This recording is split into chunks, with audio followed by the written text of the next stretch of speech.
Assalamualaikum warahmatullahi wabarakatuh. Baiklah, pada video kali ini saya akan menjelaskan mengenai paragraf argumentasi. Di antara jenis-jenis paragraf argumentasilah yang dipandang lebih identik dengan hal yang sifatnya lebih ilmiah. Hal ini dikarenakan harus ada data, analisis, atau lainnya dalam menyusun paragraf argumentasi. Jadi sebelum saya menjelaskan lebih jauh mengenai paragraf argumentasi, ada baiknya saya jelaskan terlebih dahulu pengertian dari paragraf argumentasi. Paragraf argumentasi adalah paragraf yang bertujuan membuktikan kebenaran suatu pendapat atau kesimpulan dengan data atau fakta sebagai alasan atau bukti.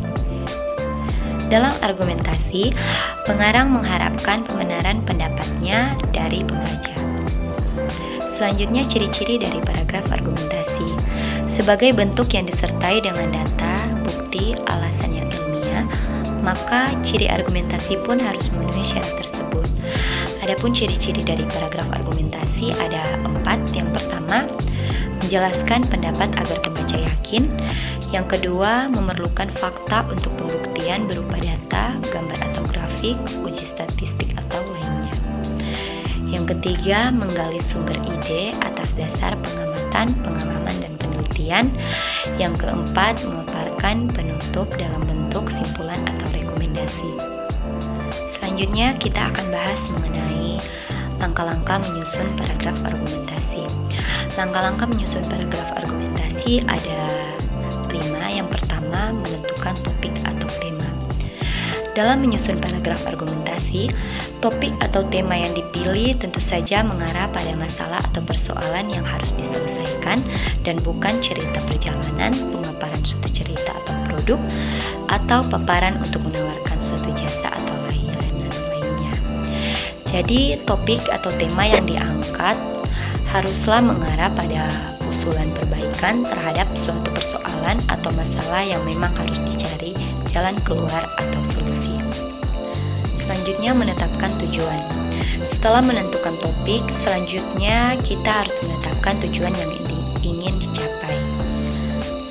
Misalnya, tulisan yang kita susun adalah untuk kepentingan lomba atau keperluan lainnya. Jadi, hal yang harus kita ingat bahwa tujuan yang akan dicapai harus sinkron dan menjadi tuntunan dalam pengembangan kalimat demi kalimat selanjutnya. Yang ketiga, mengumpulkan data dari berbagai sumber. Jika tujuan sudah ditentukan, mulailah untuk mencari bahan-bahan pendukung, baik data, tulisan yang pernah ada sebelumnya, atau referensi penunjang lainnya. Bahan-bahan tersebut dapat diperoleh melalui koran, majalah, jurnal, atau sumber lain seperti internet. Yang keempat, menyusun kerangka karangan sesuai dengan topik yang dipilih.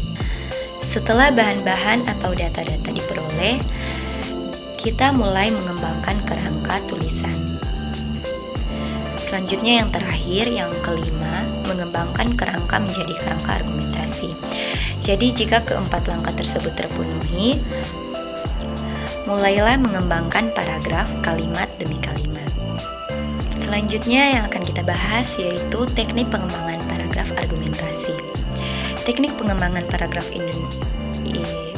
argumentasi ada 2. Yang pertama, teknik induktif dan teknik deduktif.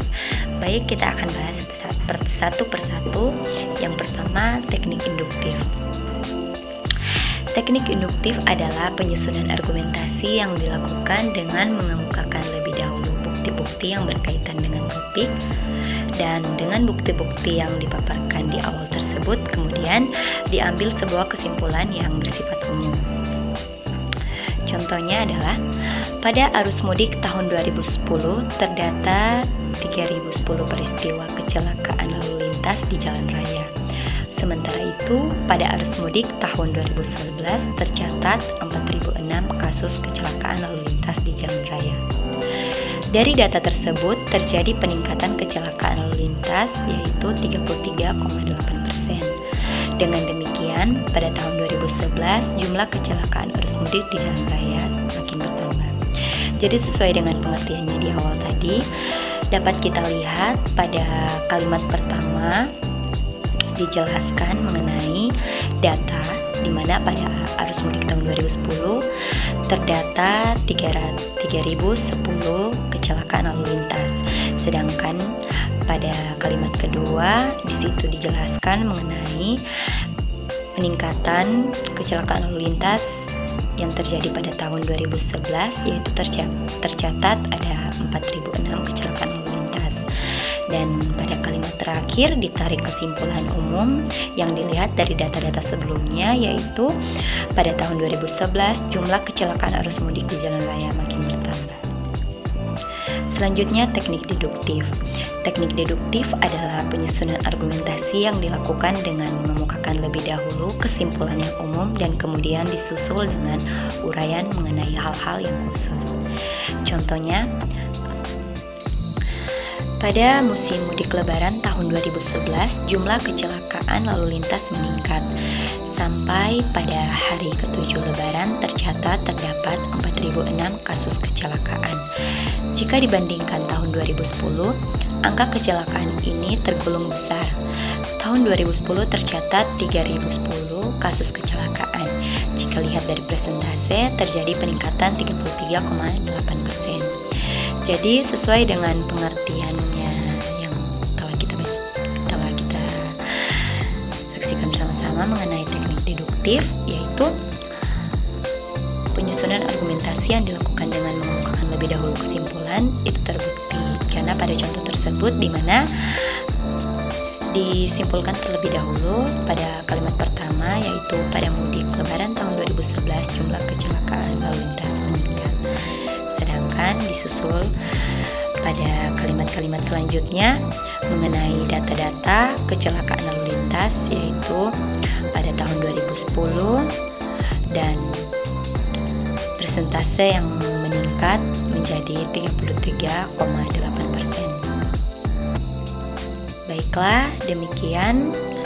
Semoga pembahasan mengenai paragraf argumentasi dapat bermanfaat bagi kita semua.